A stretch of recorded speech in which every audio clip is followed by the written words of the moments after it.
Hello everybody, we are back once more with another Just Paint or Play. Yes, we are now taking a look at the new Nighthaunt Battletome. And I'm of course once again joined by our resident ghost, Mr. ADR Wargaming. Hello, how are you doing? I'm good. Like Jacob Marley in A Christmas Carol, I have come to haunt you with many tidings, but most of them quite good, actually. So I'm quite a positive ghost. Well-ish. We'll see how this video unfolds. I'm sure it'll be fine. Yes. So if you didn't see the first part, it's already available. You can go and check that out. We have Flesh Eater Courts. That was the initiation of this as a new series. Today we are looking at Nighthaunt. It is safe to say that in the bowels of the internet, people are not happy about this book. And that's why you've come to watch this video, because you've come to find a little bit of positivity in a corner of hate for the book. I will say I did see quite a funny comment on that, which I thought was actually quite a good take, which is somebody in the Nighthaunt Reddit universe, such that they exist, said, well, if you're upset by the book, then it's very thematic, because like our faction, we Nighthaunt players are now suffering from despair. We'll see if that's true or not as we go through this video, but I thought that was quite a good take on it, rather than just being like, "No, I'm really annoyed." Yeah. So, a quick rundown of what we're going to be doing today. I've come up with a list, and we're going to see how the list takes advantage of the new rules. And Adam has also come up with a list that will also see how it takes advantage of the new rules, and then we will answer the question that everybody has on their lips. Are Nighthaunt a faction that you can play with, or should you just leave them as a lovely, wonderful, exciting painting project? And that's it. No judgments, good or bad. It's up to you to determine that. It's like a legal disclaimer. It's got to start if I'm right for work. Yeah, well, I'm reading off your script, so I am the scriptor mortis. You are. So, shall we get into it? Shall we start with my list? We'll start with my list. Yeah. So, let's go. We're going to go through all of the admin stuff, and so if we hop across to here.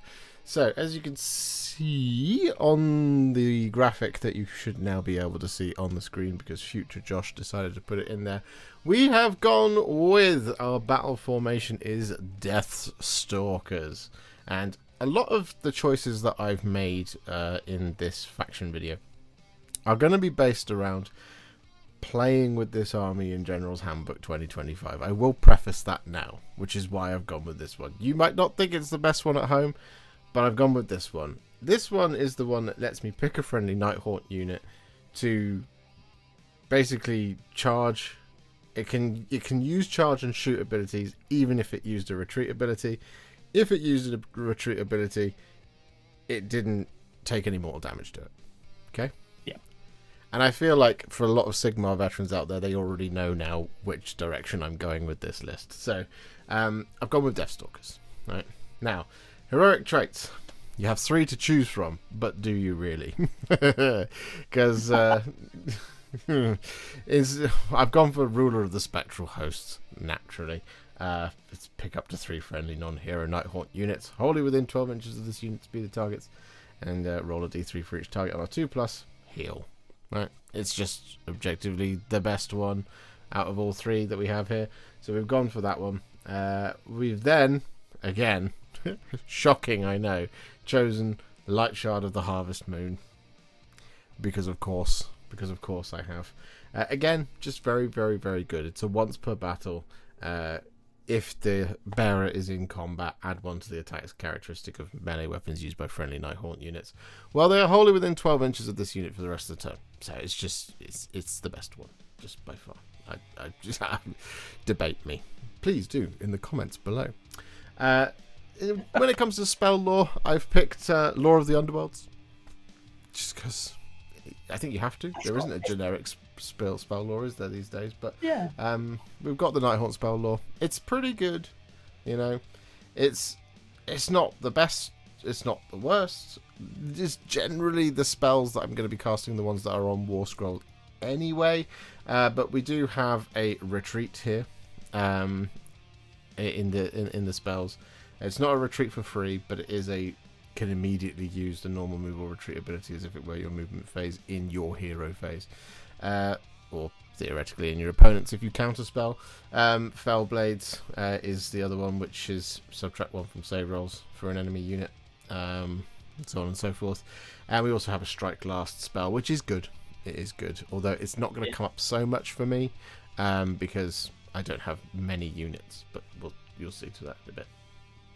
Manifestations wise as well, I've selected the manifestations lore in the book. Again, like we said in the Flesh Eater Courts, it might be that you want to take a Kronspine or a Purple Sun. You might want to do that. But I've just gone for the ones here in the book because I don't really use manifestations a lot. I think they're great generally, and they're wonderful models to paint and experiment with, but ultimately I don't really put them into my lists because I feel like I'm just faffing at that point. And naturally, because it's free, we have the Nexus of Grief in here as well. So that's all of my admin. Are you with me so far? Yeah, I think it's worth saying as well, and we'll cover this when we get to my list. Like I manifestations was one where I was sort of like, oh, is there any fancy tech that I can do by sort of looking at some of the other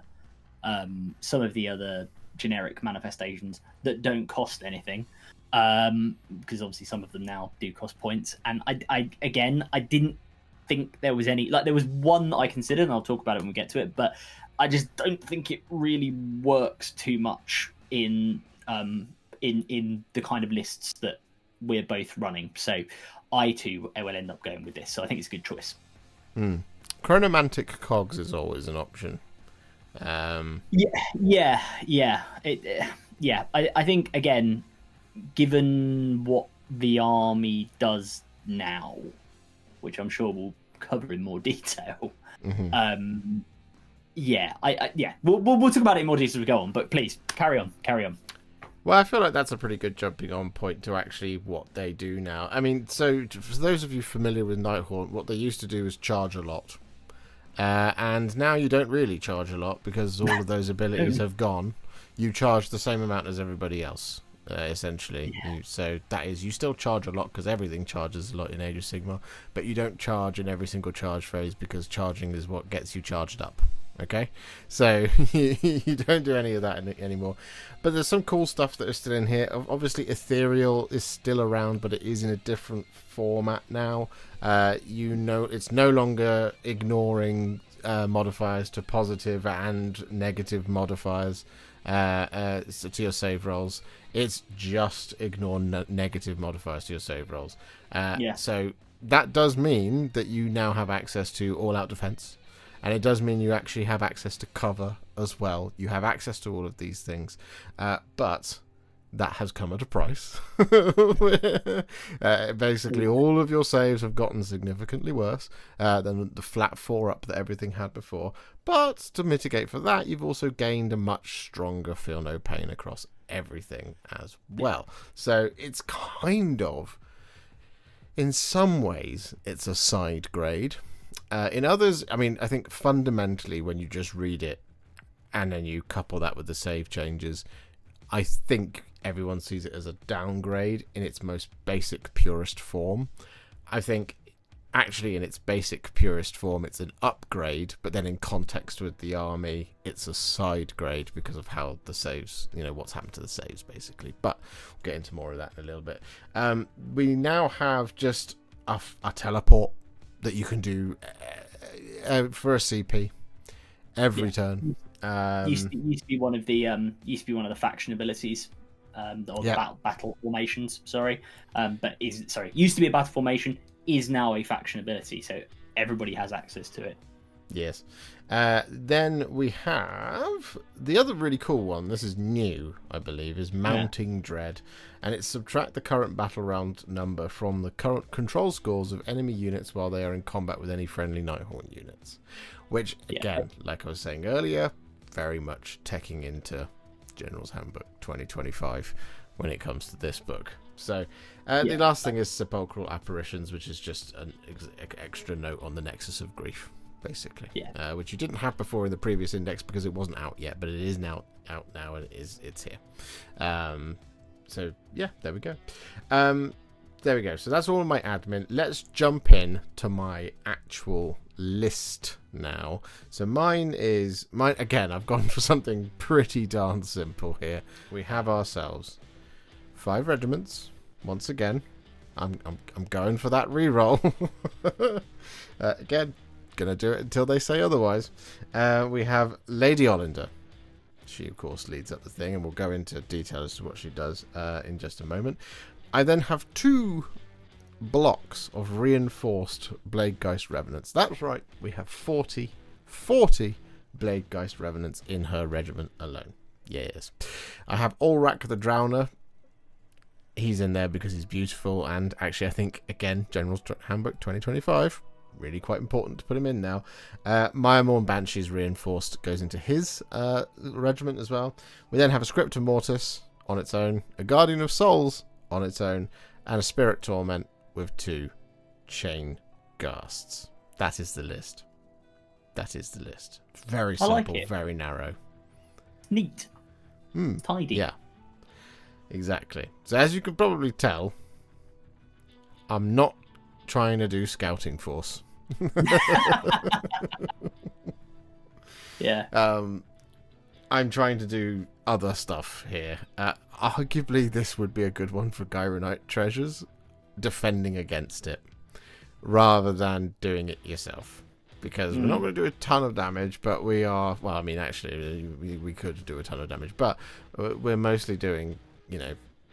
We're trying to just play the defensive game here. So, a couple of, like, the key parts here.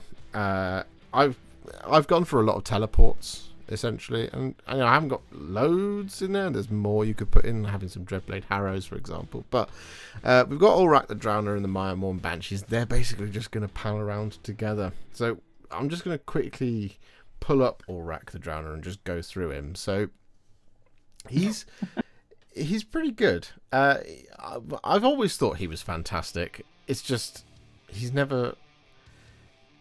I don't know why he's always been kind of at the bottom of the pile. I think maybe he's been a bit overpointed, or he's just been a bit, you know, it's a bit of a tech piece that's not really been needed. But I think now to score some points in this, and to open up more of your battle tactic options, Ulrak the Drowner, I think is a very, very, very good choice for Nighthaunt.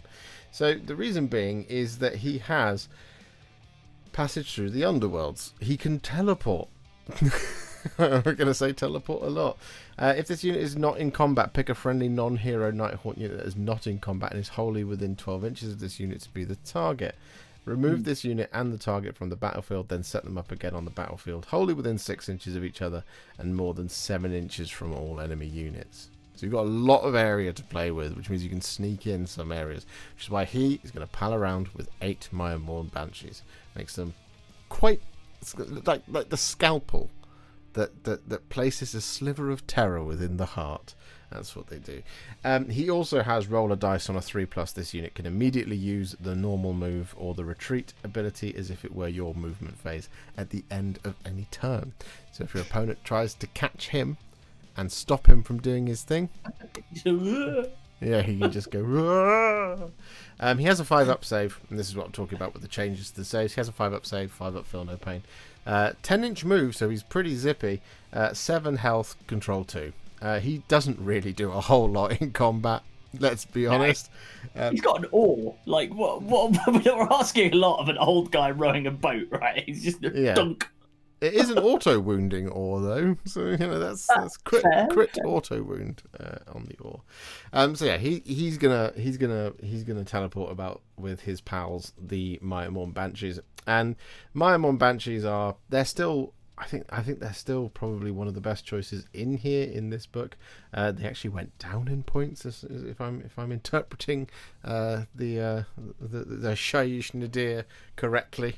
That is the documents on my screen right now. They are 6-up save now. This is what I'm talking about again. So they've gone to a 6-up, not a 4-up. They have a 5+. Feel no pain. But I will clarify as well that unlike a lot of factions that do have 5-up and 6-up saves, you are getting 2 cracks at the whip, as it were. because it's unrendable. So you are still getting to roll the 6. Quite often with something like Flesh Eater Courts where you don't, and you've got a 5-up or a 6-up save, just on your wall. You're just rolling Feel No Pains when it comes to Rend 2 or 3 or Rend 1 even sometimes. So it's still there. It's obviously a lot harder, and you're supposed to lose models by rolling averagely. But yeah, they still eat spells. So I just think most people will always tech in at least one unit into these guys.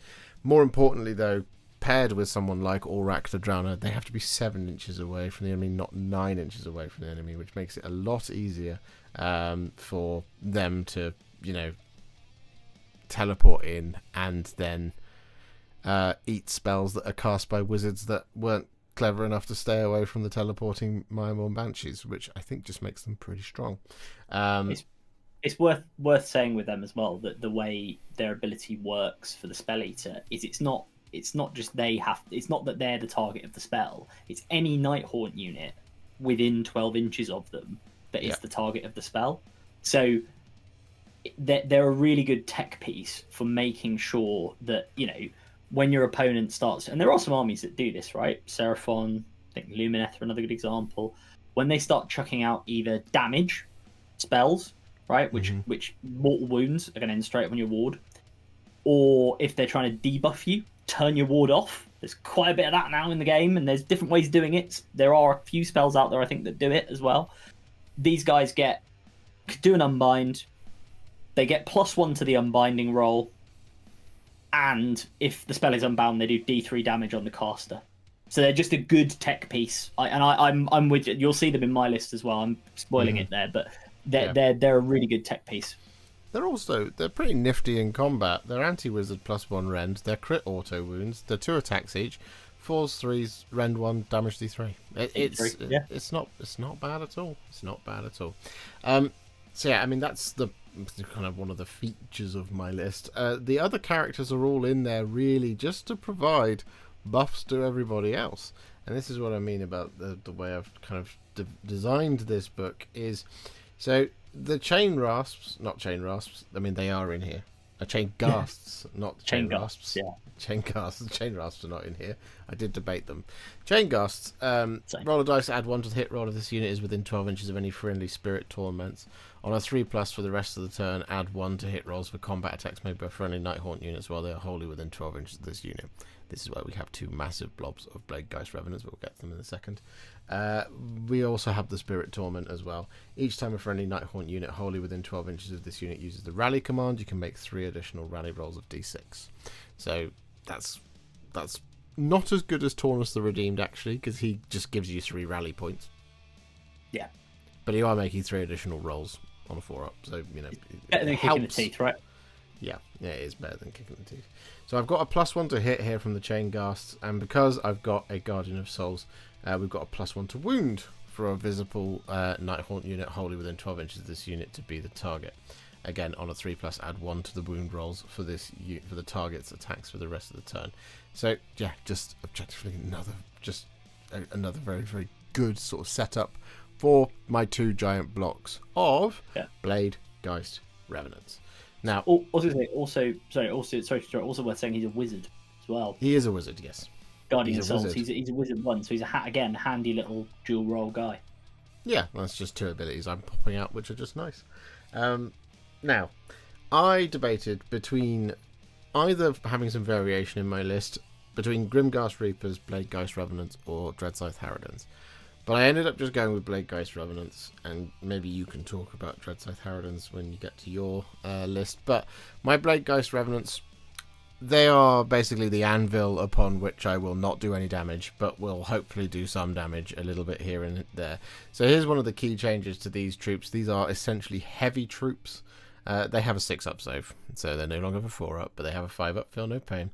But they have gained an extra wound. They now have 2 health each. They are no longer 1 wound, 4-up save. They are 2 wounds, 6-up save, 5-up, Feel No Pain. Or ward save, as it's actually called. They have the Tomb Greatblade still. 2 attacks each, 3s, rend 1, damage 1. It's a perfectly fine profile. And they also Thrashing Desperation. While this unit contests an objective you control, enemy units cannot finish a charge move within half an inch of a model in this unit unless the unmodified charge roll was 7 or more. Which is very good for taking objectives and holding them. It's very, very good. Very, very, very good for doing that, especially when you have a lot of scenarios where there's perhaps a big objective right in the middle, or there's an objective sort of off to one side, but again in the middle, or you have multiple objectives in your own deployment zone. Very, very good. Just very, very, very, very good. And so having two big old blobs of them just makes the concept of taking your stuff really, really, really difficult for your opponent. They have to roll over a 7 in order to get onto your objective. Doesn't matter if they're 3 inches away or 4 inches away. They have to roll a 7. And it's worth saying, like, you'd be surprised how often that comes up, right? That people will position and then roll, not just like what would ordinarily get them in. It'll be like a 5, but then you just go, oh, you didn't roll a 7. Sorry. No. And fine, that's the average on 2 dice, but we've all played enough of this game to know that half the time you'll be the one doing the charge. You go, oh, crud, I rolled a 4. So it actually, I agree with you on this one, Josh. I think that's actually a very good ability to have. And you've got the big blocks, which means that, again, fine, one unit might get into them, the others may well fail. The character that they need to get in that gives them their I fight, then my unit of goobers fight gets in, but the unit of goobers does not get in, so their ability is now rubbish or it's just kind of wasted. So it's it's like a really good ability. I think it positions them as very expensive, but one of the best. I guess you call them roadblock or screening units. Like ball control. Yeah. It just flat does, because obviously the tech here with them is to not leave anything close enough that your opponent makes the charge into that and then piles into your Blade Geist Revenants. So you have your buffing characters, your Spirit Torment, your Guardian of Souls. They're not in amongst the Blade Geist, they're just a few inches back behind them, but they're still giving their aura of 12 inch. And like you said, Adam, if people get in and if you try to charge with 3 things and one thing gets in and you were able to use your there's a lot of kind of thinking here of if you used your spell that gave that unit strike last and then your opponent can make that charge but nothing can come to support it, and now you've got +1 to hit, +1 to wound and all this stuff on it. It's very, very defensive, which is funny given as the saves have got worse, but I've teched harder into the defensiveness of this army. So much more. Now Scriptor Mortis is in there. I mean, he's cool. I guess he's in there to get the condemned keyword. Is it condemned? No, judge. Sentenced. Sentenced. He got a big blow up. He got a big blow up in this book because his old ability was a bit funny, right? So he had, and I've got the index as well here for reference. So his old ability was that he would roll a dice on a 3-up, you make it sentence. That hasn't changed. But then his once per turn ability was called Judge, Jury, and Executioner, which was you roll a dice for each sentenced enemy unit. On a 4+, inflict amount of mortal damage equal to the current battle round on that sentence unit, which was a bit like, okay, he's doing a bit of mortal wounds, whatever. Now what he does is hand over to you.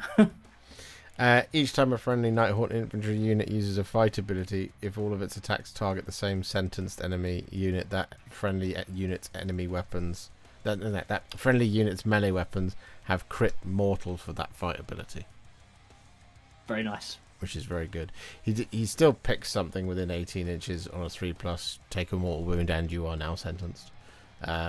So he's just he's great. He's going to give you your damage because, as you said, I think, and one thing we'll talk about further as we go on is that the one of the key differences now with this book compared to what it was as an index, and you can see it already in what we've been saying about losing the Aura of Dread charge abilities that have gone, the way that Josh has tech really hard into defense, and I've kind of done something similar, which again we'll go through, is that you're not a damage dealing army.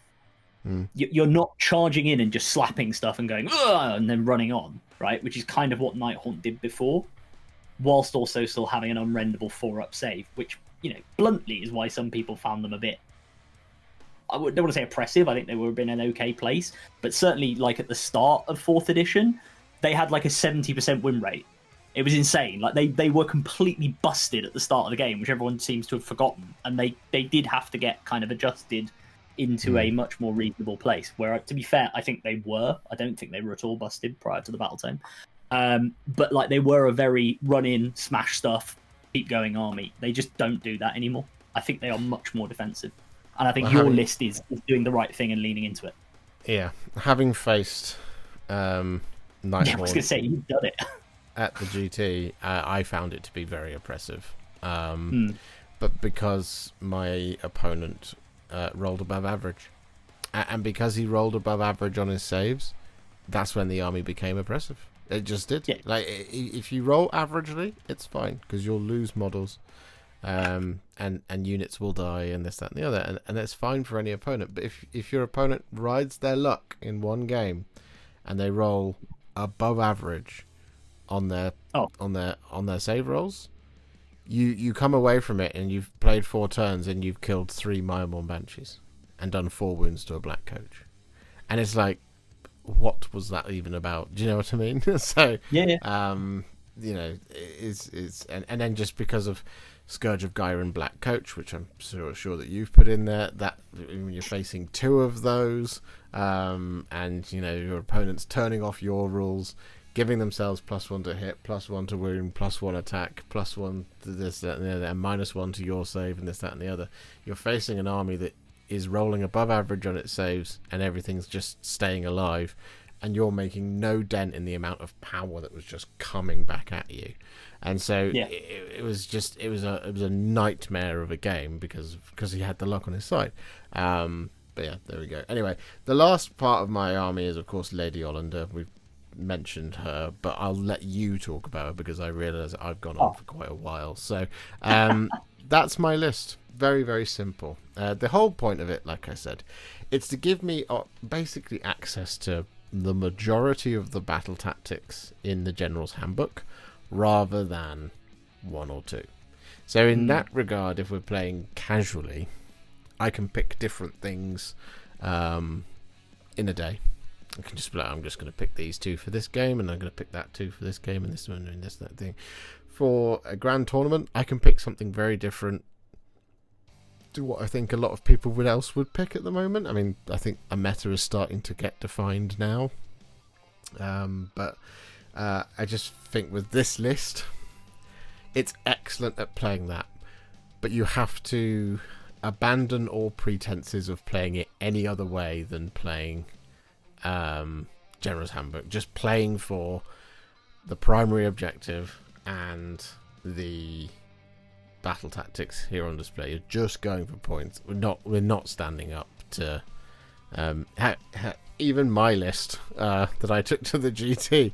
My list would love to play this list because of all the infantry, but it would have been going toe to toe with that list. It would have not done so well, but the points would have been spectacular if I was playing my list with this list. I think I'm not.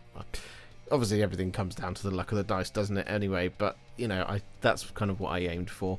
Was just doing something a little bit different, just making a list that played the game, not perhaps the way the game is intended, but to just play the points game and not to do anything else. It's kind of hoping that my opponent doesn't want to interact, and trying to shut down my opponent from interacting, which I don't think is a particularly fun way for your opponent to play against you. But if you can get the tactics off, very, very, very satisfying. Yeah, definitely. Look, as I say, I think your list is tidy. It does a thing, and it does it well. I think you're leaning into the right stuff. As I say, there isn't. I mean, maybe we'll disappoint viewers here. There is variation in my list from yours, but there isn't there isn't a vast difference. So we're going to talk about a lot of the same things, although I'll maybe try and give a little different angle on it. But yeah, I think your list is cool. Would I want to play against it? Probably not. No, you definitely don't want to play against it. Like it's yeah. It's a bit It would be mean, I think. Yeah. Well, yeah. I think. Well, you know what? I'll save that to the end. I'll save what I'm going to say to the very end. Okay. Of the video. Should we jump into yours? Are you ready? I am ready. I am. I'm always ready. Permanently ready. Some would say too ready. No. I have. Let's do the admin first, as is tradition. So I have gone for the battle formation, which is Quicksilver Geists.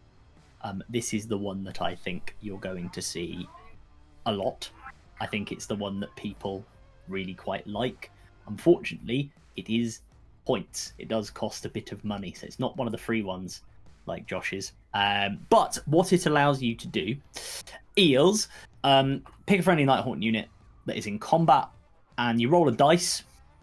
The unit, using the ability, can move a distance up to its move characteristic, which in most cases in Nighthaunt is about 8 inches, because they're sort of flying ghosty things, added to that roll. It can pass through other models, the combat ranges of enemy units, and it can end the move in combat. So it's just a flexible way, without doing a retreat, of just going and disappearing and moving a unit around. I must admit, I looked very closely at your Deathstalkers one. I think it is very good. I think this gives you more flexibility. I will say, do I think it's worth the 40-odd points it costs? Maybe not, given the context of the army, but I'll save those thoughts for the end. So that's my formation. In terms of my heroic traits, I won't go into detail because they are exactly the same as Mr. the Josh. I've got Ruler of the Spectral Hosts because you have to. It gives you the healing, right? And I've gone for the Light Shard of the Harvest Moon for my artifact because, again, and you know what, I will say at this point, I found list writing for this actually quite difficult to get what I wanted out of it, and I think one of my problems with this Battletome, personally, and I am trying to be positive here, but one of my problems with it is that, like, the other artifacts and the other heroic traits, I think the battle formations are all pretty usable, but the heroic traits and the artifacts are so, like, situational that I just don't think people are going to use them. If there was like another one, which is a bit like, oh, okay, yeah, this makes sense. I just think people are going to pay, and these are both cost points as well, we should say, and you'll see it in our lists. But people are just going to pick these because they're just the most, like, yeah, this will just give you the most bang for your buck, and that's why they pointed them. Like, I get it, but again, in the context of the book overall, do I think they should be the prices they are? Maybe not. You know, I'm happy to have that debate, but I just think there's not a lot of other options. And I will say, I did look at Scourge of Gairan as well. I had a look at the artifacts in there and was like, oh, maybe this would be a way to save some points. But anyway, that's what I've gone with. And then in my spell lore, you know, obviously I've got the same one as you. I will say on the again, my sort of thoughts on this book, on the Lore of the Underworld. One thing I find quite weird about this is I think the 2 spells that you can't cast unlimited are really, really good, right? The ability to do a retreat, the ability to give strike last, those are both excellent spells, and I have plenty of spell casting in my list. The one that they give you as the unlimited spell, Fell Blades, doesn't make that much sense with what the book does. We talked about how defensive it is. The way it's actually worded, because as Josh read out, right, when a target uses a fight ability, if all of its attacks targeted the same enemy unit after it's been resolved, you subtract 1 from save rolls. Well, that means I need to have 2 units going in to the thing that's getting the target, because I need somebody to hit it to give it -1 to save, and then I need to hit it with something else. Otherwise, that just goes away at the end of the turn. It doesn't give me -1 save on my first round of attacks. And again, with the way the book works, with the way things cost, there's a couple of combos you can do to make that work, but I don't think that's that widely applicable. So put it this way, good spell lore, but I won't be casting that one. I'll be doing the other 2, plus the War Scroll spells. In terms of manifestation lore, said it already, gone with the Infernal Sorceries because I had a look at the other ones, the generic ones. I thought about the one that includes the life, what's it called? The Emerald Life Swarm, that one. That's the one, yeah. Because It's got some damage stuff. The Emerald Lifestorm does do a bit of healing, but again, it's healing. It's not recursion, and the army already has recursion in the form of the Nexus of Grief and also some other stuff I'm going to talk about. So, decided to go with the Nighthaunt one. Mm-hmm. So, into the regiments. General's Regiment. Yes, Lady Alinda. And you said I should talk about her, so I will talk about Lady Alinda. We'll do your regiments first, then tell us okay. Yeah. All right. Okay. So, yeah, Regiment 1 is Lady Alinda with a Scriptor Mortis, some Bladegeist Revenants, unit of 10, and a Scourge of Gairan Black Coach. The Regiment 1 is the Lord Vitriolic, the new guy. Mm-hmm. A unit of Reinforced Dreadscythe Harridans for 420 points. Oh, painful. A unit of Miremorn Banshees. And then the other regiments, I've got 3, is a Cruelghast Cruciator, who is going to be my artifact and trait caddy, and another unit of Bladegeist Revenants. And that's we should say so as well. Sorry? We should say as well, all points are subject to change. yes. Yeah. please don't kill me. All points are subject to change, but that's the points we're working with. So yeah, that's my those are my 3 regiments. So to go through some of the highlights, and again, 3. Yeah, I only went for 3 because, again, I thought about adding in more, but again, with what the army's designed to try and do and what I'm trying to lean into, I actually just thought, you know what, let's just stick with this. These characters are designed to do quite specific things. Give me some flex as well. And I will say again, I'm kind of still leaning into the defensive side of things. I think the main difference is between, because you and I have both gone for basically 40 wound blocks. It's just that my Bladegeist Revenants I have split in 2. I could have do them as 1 reinforced unit, and I could have quite a similar army to you, but I've gone for the split because I want to be able to kind of get round the board for my battle tactics and take advantage of ethereal translocation. And also just use my Quicksilver Geists as well to be able to move stuff around. Mm-hmm. So going back to the top, Lady Alinda. Let's talk about her. Lay it on me. Oh, so Lady Alinda is obviously Mortarch of Grief. She's in charge of all of the Nighthaunt, and she has some pretty, I think, quite cool abilities. So in terms of her profile, she's 7 health, 2 control, 8-inch move, 5 up save, 5 up ward. So, as we said, all the heroes have gone to like 5 up saves rather than 4 up saves. Again, ethereal. You can use all-out defense if you have to. She has her horrifying visage, where she lifts her veil of her wedding dress and scares you. It's only 1 shot. It is shooting combat. It's a shooting attack, but it's 2 to hit, 2 to wound. 3 rend, d6 damage. You might spike it, you might not. And her Staff of Midnight, she's lost all her little companion attacks she used to have, and her Staff of Midnight is a melee weapon. Crit auto wound, like pretty much everything in Nighthaunt. 6 attacks, hits on a 4, wounds on a 3, rend 1, d3 damage. So, look, is she going to do loads of damage? No, but again, that's not why she's here. She's here for a couple of abilities. So, first up is her Mortarch of Grief ability. Now, this used to deduct control score from people. It used to deduct 3, I think, from control score from people in the old index. Obviously, that is now, as we discussed, an army ability, right? That we deduct the battle round from the control score, which again, I think is really good and one thing this army is leaning into. So what her ability does now is it means basically she can't be hit or wounded on anything less than a 5. She's got to steal from the world of the other game that we don't normally talk about. She's got Trans Ghostman, but yeah, she's a 5 up to hit and wound, so she's quite tanky basically. Mm-hmm. She's got a once per battle ability called No Rest for the Wicked, which I think is the same as the index, which is you pick any number of friendly Nighthaunt units on the battlefield to be the target. For each target, you return a number of slain models with a combined health characteristic of up to D3 plus 3. It's once per battle, but that's really good, right? If you're in a sticky spot, you can go, oh, okay, regenerate a load of stuff. And again, because we've both leaned into these 2 health units, this is a pretty vital ability, I think, to have. Yeah. And she has got a War Scroll spell as well called Grief Stricken, which goes off on a 6 and basically allows you to ignore positive modifiers to the target's control score and to hit rolls, wound rolls, and save rolls for the target for the rest of the turn. So no all-out defense, no all-out attack. Actually quite good, again, for dealing with that hammer unit that the enemy is trying to send into you. She is a wizard too, so she can do 2 casts, which is what she's there for, really. She can cast out those spells. And also, actually, being that she can only be hit on a 5, and she can do her spell, she's actually quite a good tank to take on, like, big, tough stuff. I think, personally, right? I think the biggest danger to her is running into large units of loads of little goobers that throw dice at her.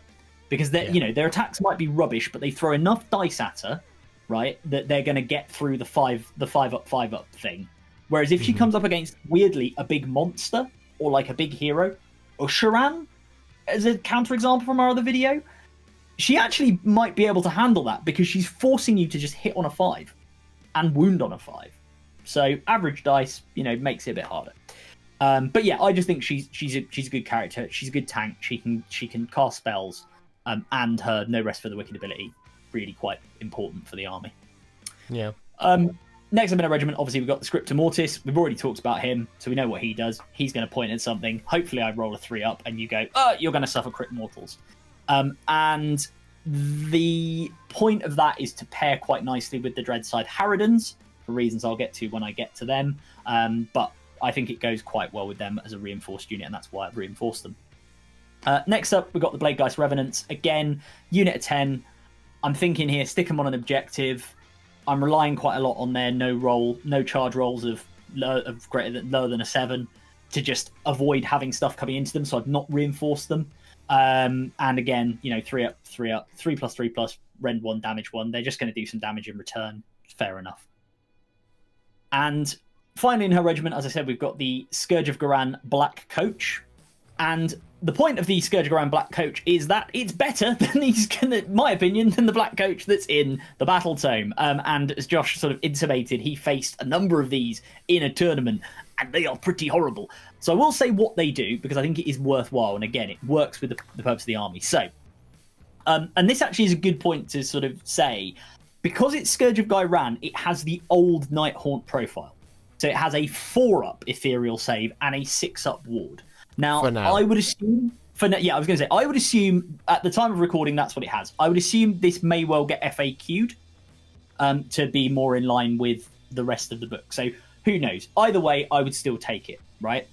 Because it will go to a 5-up, because the Black Coach in the book is a 5-up, like Heroes, rather than being a 6-up for its save as well as its ward. In terms of its weapons, it's got quite good. So it's got the Spectral weapons, which are charge +1 damage, crit auto wound, 5 attacks, 3 up, rend 2, damage 2. That's pretty good as damage dealers go. And it's also got the companion weapon, the Iron Shod Wheels, which are again crit auto wound, 8 attacks, 4 up to hit, 3 up to wound, rend 2, damage 2. Mm-hmm. So pretty good. It's doing a fair bit of damage. I should say it's 12 health as well, and it moves 10 inches, so it's pretty speedy. However, the other reason it's in my list, again, is not actually to be a damage dealer, although weirdly I think it ends up being probably the best damage dealer in the army. It's because of its Spectral Attendance ability, which basically means in the hero phase, what I can do is I can pick one of the following effects to be available for the rest of the turn. So you can either do Noble Blade, which means you get crit mortal instead of crit auto wound on its weapons, including the companion weapons. So again, ornally into damage dealing. Mm-hmm. The Unholy Grail, which is you pick a friendly Nighthaunt unit wholly within 12 inches of the unit. Each time it uses a rally command, you get 3 additional rally points. So it's doing in my list, or it can do in my list, what the Spirit Torment kind of does in yours, but with the slightly better version of that being that we talked about with the Stormcast. Tornister Redeemed. Tornister Redeemed. Or it can have the Tome of Undead Lore, which gives it Wizard 1. So, worst comes to worst, I can make it another spellcaster on top of Lady Olinda. Quite good. It has the one-stop, no-return rule, which is you pick an objective you do not control to be the target. For the rest of the turn, while enemy units are contesting the target objective, they cannot score critical hits while this unit is also contesting it. Again, it's quite good for going in and just tanking stuff and taking objectives. Turns off crit mortals. We spoke in the Flesh Eater Quarters video about how good the ability to turn off those crit abilities is. And finally, Spectral Carriage. It adds one more dice to the charge roll, so it's got a 3d6 charge. So look, it goes everywhere. It does a lot of good stuff. It can use the Quicksilver Geist ability to zip around, and it does damage and it buffs the army. So for me, it's just a really good combination of everything. Yeah. And it's pretty tough. You know, it's 12 health, so it's hopefully going to stand up. It could change though, because Yes, Scourge might knock it to a 5. Yeah, and FAQ might knock it to a 5. I would still take it. I honestly, if it knocks it to a 5-up save, I'm not, to be clear, I'm not taking it because it's the old profile. I just wanted to highlight that because people who maybe don't know Scourge Gairan and what it is, those are like seasonal rules which apply until the next General's Handbook, whenever that may be. But it is match play legal. You can use it in your army. It's just, as of the time of recording, it has effectively the old profile. As I say, I think if it gets the new profile, it's still really good. I would still take it. It is still good. It's just, that's one thing we should caveat there, because Kurdos is also in there, as is Craven Throne Guard. I would assume that they all still have a 4-up unrenderable ethereal save. Yeah, Kurdos does, yeah. Yeah, so before anyone thinks about taking those things en masse, so Black Coaches and Kurdos. Are Craven Throne in there as well? No, it's just Kurdos and Black Coach. So Black Coach is the one that you could take. What we should say is, again, points are subject to change, absolutely, but it is about 280 points in the Battletome, the Scourge Gairan one, and the other one, the Battletome version, is cheaper. So, you know, you're paying for it, right? But it is better. It is better in its current format. Again, it might go to a 5. All right, so what's next? What else have you got? Yeah, so next up, tip over into the next regiment. We've got the brand new and shiny Lord Vitriolic. So, Lord Vitriolic, why have I put him in there? Not just because I wanted to show off Josh's glorious paint job that he's done on screen, and hopefully you can see it. I think he's actually a handy little character. Now, I must admit, I was torn between him and a Spirit Torment, but I didn't take the Spirit Torment precisely because we've just covered the Black Coach can do that job anyway, right? So why have I picked the Lord Vitriolic? Well, he has a fun little ability to do with him lobbing his jars of poisonous gunk at people. So he, in terms of his profile, he's 5 health, 2 control, 5-up save like all the heroes, 5-up ward. He's got a range weapon, which is his hurled vial, 10-inch range, 1 attack, 3-up to hit, 3 up to wound, rend 2, damage d6. Again, if you spike it, it's quite good. His melee weapons are nothing to write home about. He's a bit of an Aurak the Drowner style. 3 attacks, 4 up to hit, 3 up to wound, rend 1, damage d3. But hey, look, he's a floating pharmacist. What's he going to do? He's just chucking medicine. He's chucking cowpole at you. But his ability is called Spectral Alchemy, which you do in the shooting phase. And it's basically, you pick an enemy unit within 10 inches to be the target. You roll a 3-up, or on a roll of a 3-up, you pick one of a series of abilities, which I'll go through in a second. Or you can just roll 2. Well, you still need to roll. This is how I interpret this. You still need to roll the 3-up, but then you can roll 2 dice and apply both effects. So you can get 2 if you go random, or you can get 1 that you pick. But either way, I read that as you still need to roll the 3-up. And I know at the time of recording, there's some debate about how this is worded. Some people say you roll 3 to pick 1, or you just roll 2 and get what you get. They'll have to FAQ that. Yeah, it doesn't make any sense. And all the other abilities in the book are you still need to roll the 3-up to get them. So I'm interpreting it that way. I think that's right, but I've seen that argued elsewhere. Anyway, especially what where it says do? including duplicate effects. That's the thing, because it means these things can duplicate. So the better version is rolling 2 dice always. So why would you ever choose to roll a 3+ to have 1? That doesn't make any sense. The presence of the comma after 3+ is what makes it so that you have to do the thing. So it says roll a dice, full stop. On a 3+, comma. Yeah. Pick one of the following effects, or roll 2 dice and apply both corresponding effects in an order of your choosing, including duplicate effects. Now, yeah, I completely agree with you. Yeah, if the comma wouldn't be after 3+, it would be after effects. So it'd be on a 3+, pick one of the following effects, comma, or roll 2 dice and apply both. I just wanted to say that because I have seen it stated again in the wonderful world of online commentary. So I don't. I agree with you. I think you always roll a 3-up. But anyway, we're rolling a 3-up. Always roll we're a doing 3-up. a thing. Right, we're doing a thing. So what can we do? Well, we have 6 abilities that we can pick from if we've rolled our one. If we've rolled our pick one. So Phantasmal Solvent, which is really quite odd, but it's a good way of getting rid of terrain. Which is if a target has a move characteristic of nothing, or of neutral, of 0, inflict 6 mortal damage on the target. Basically, that's manifestations and terrain is what you can do with that. So you can just kind of in theory, maybe insta-banish something if it's 6 mortal wounds. I don't know. It's a very weird ability, but anyway, we'll move on. Acidic Fug. I'm going to read out the names. I think these are all great. Acidic Fug. Inflict D3 mortal damage on the target. Nice and simple. Do some mortal wounds. Fling Concoctions. Add 1 to the attack's characteristic of this unit's hurled vial this phase, so it's shooting attack, but all the attacks made by this unit that phase must target that enemy unit. If you think you're going to spike 2d6 damage, you think you're going to hit with 2 shots on a 3-up, Ren 2, go for it. Choking Vapors. If the target is a wizard, subtract 1 from its power level until the start of your next turn. Quite good, because you can target somebody who's wizard 1 and get them down to wizard nothing. They can't do anything. And Fear-Laced Hallucinogen. If the target is a priest, remove D3 ritual points from it. Again, situationally, can be quite useful if someone's got very good prayer lore. And the one that I think everybody is interested in, certainly the one I'm interested in, which is Unholy Prescription. Ward rolls cannot be made for the target for the rest of the turn. So again, the idea here is what this guy does is I've got one guy, Scriptor Mortis, who can make a target suffer crit mortal wounds.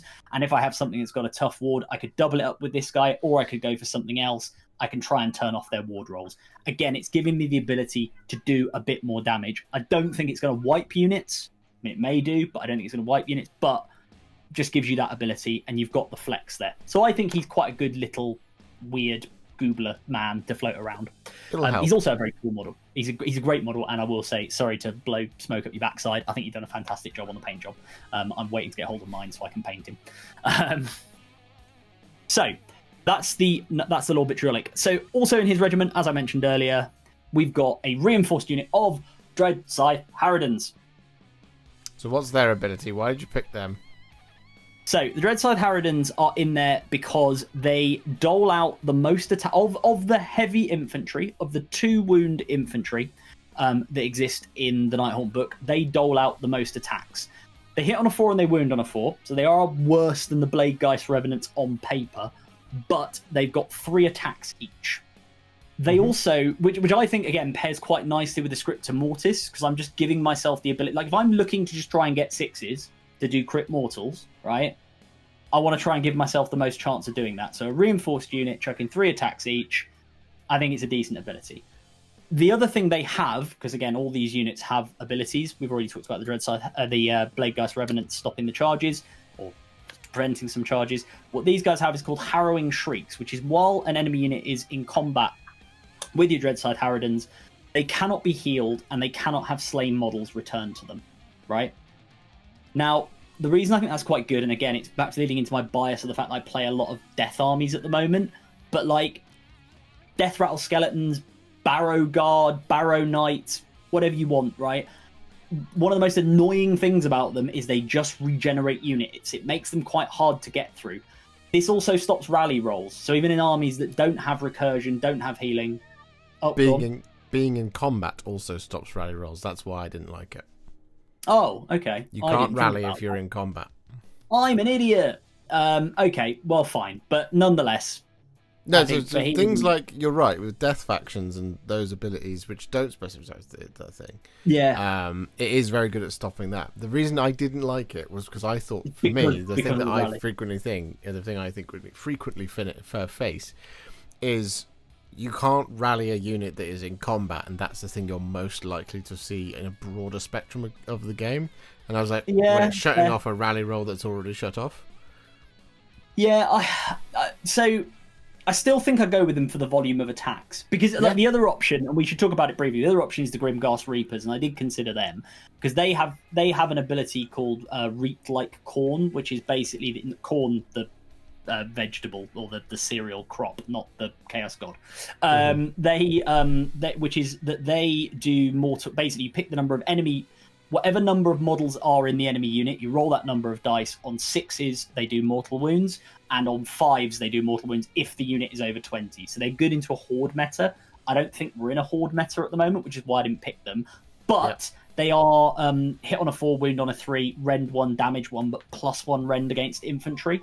So they are an option. I just went for this because, as I say, the idea with these guys is they sit on objectives like the Bladegeist Revenants. They get the recursion from the Nexus of Grief and things like that, and the healing, and they just stop the opponent from doing the same thing. So from bringing back their units, and they're just meant to be a massive roadblock and just be horrible to deal with.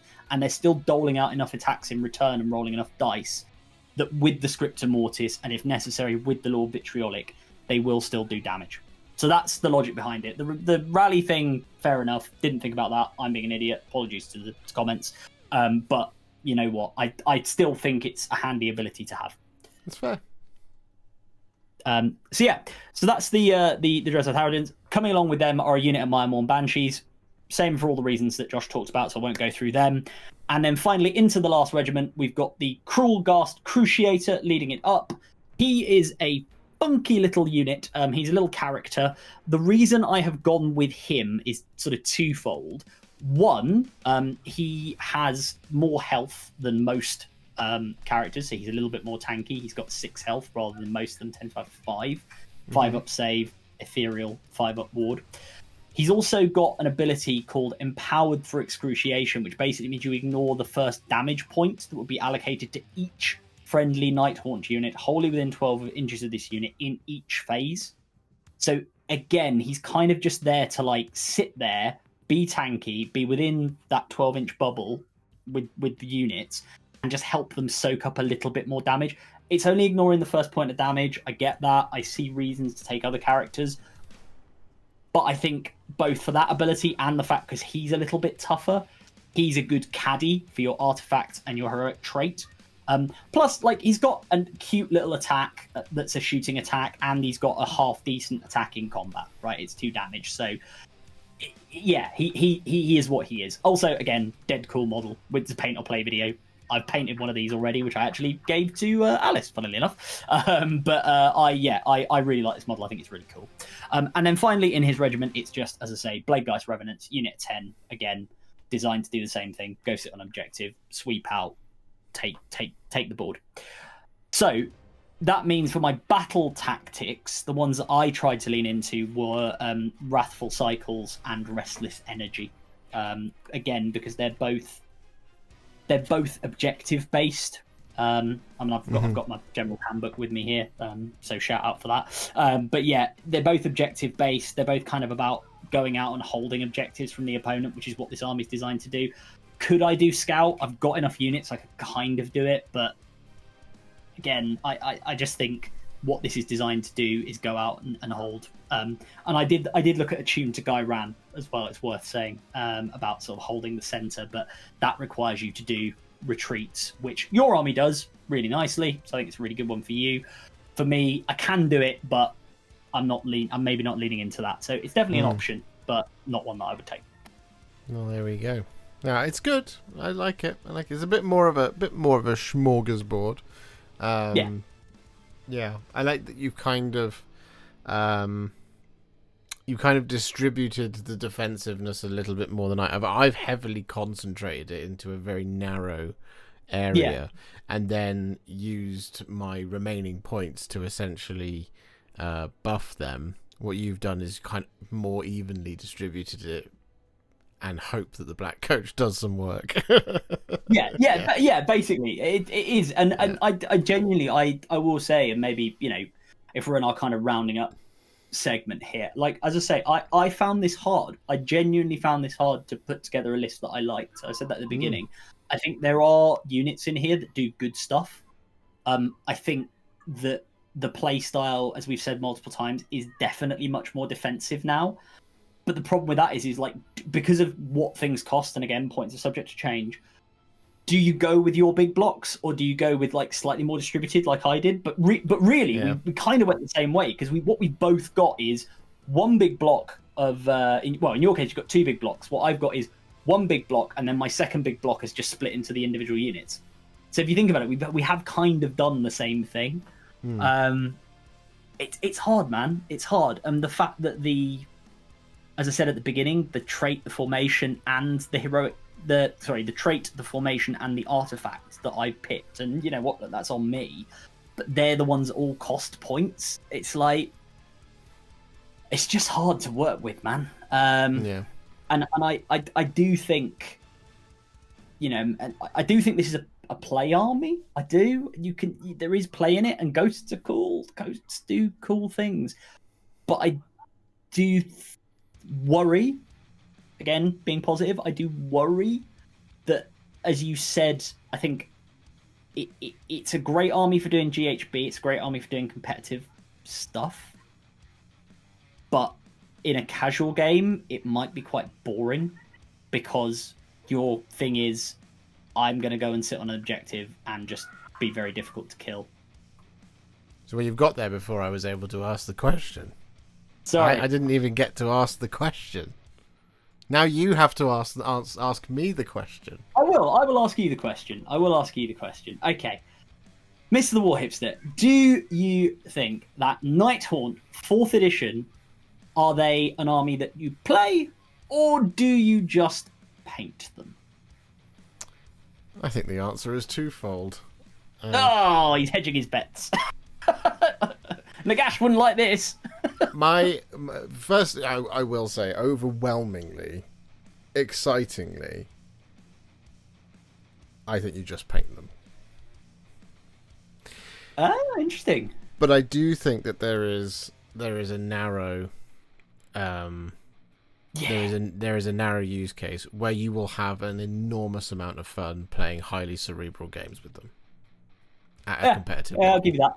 Yeah, which I think for me is why I would say this is, look, Nighthaunt are an incredible painting project. You can either use them as a way to buff your skills to high heaven, learning how to blend and how to airbrush and this, that, and that. They're amazing for that kind of thing, and you will learn so much painting Nighthaunt miniatures. I myself have painted Pyregeists.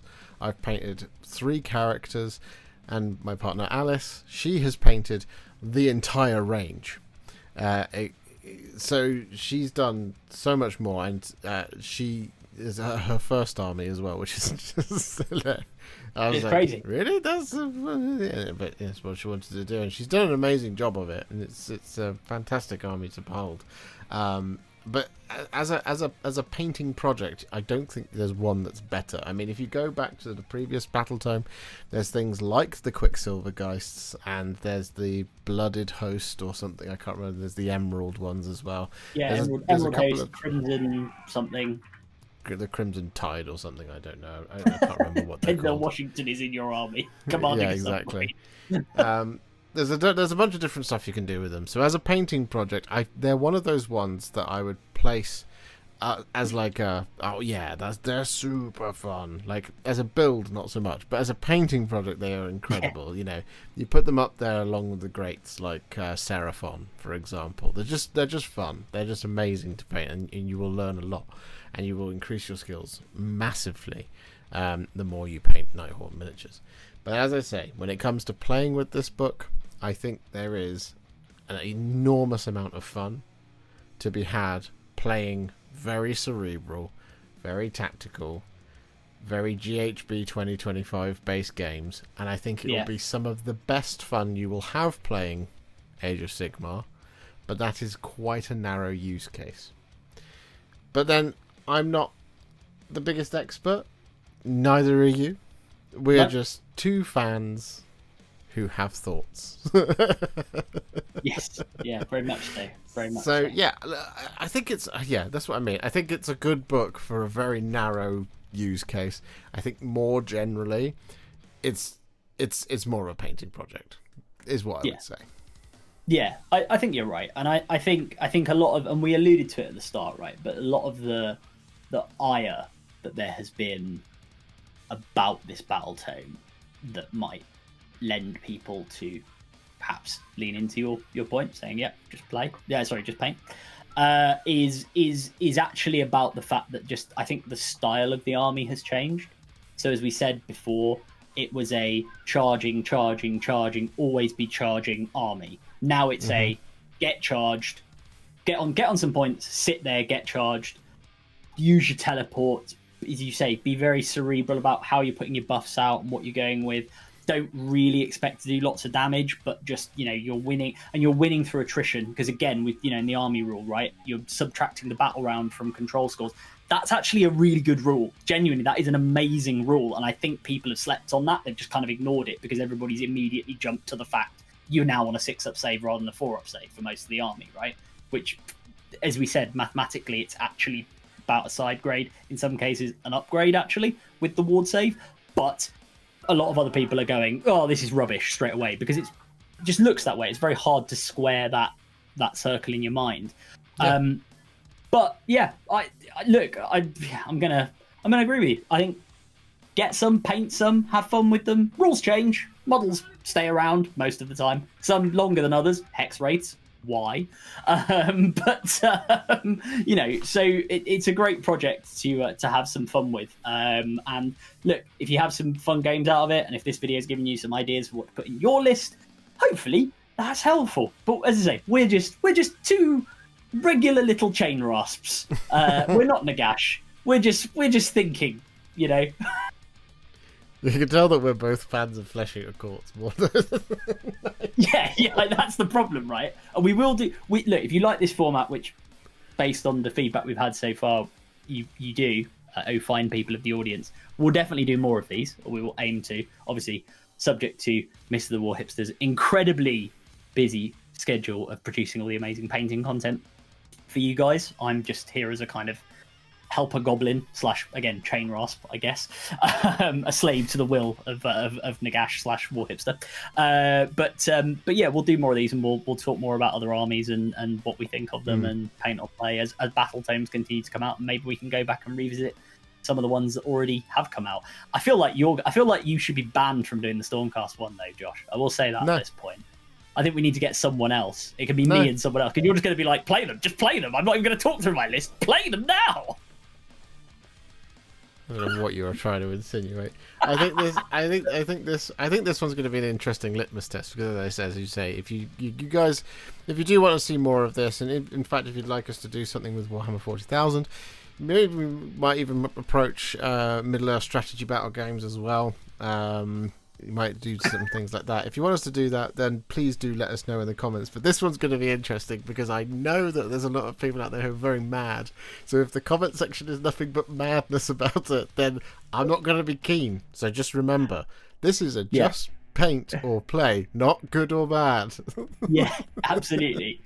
We appreciate your strong feelings, but please do not direct them at us if you disagree. Yeah, exactly.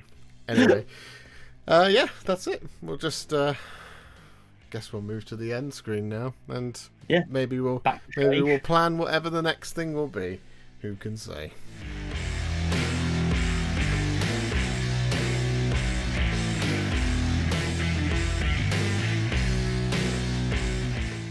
If you enjoyed this video, you love the channel, and you'd like to support me further, you absolutely can do so by heading to patreon.com/warhipster, just like all of these wonderful, amazing people have done. And alternatively, you could become a YouTube channel member by clicking on the join button below, exactly like these fabulous folks have done, scrolling up on the screen before you.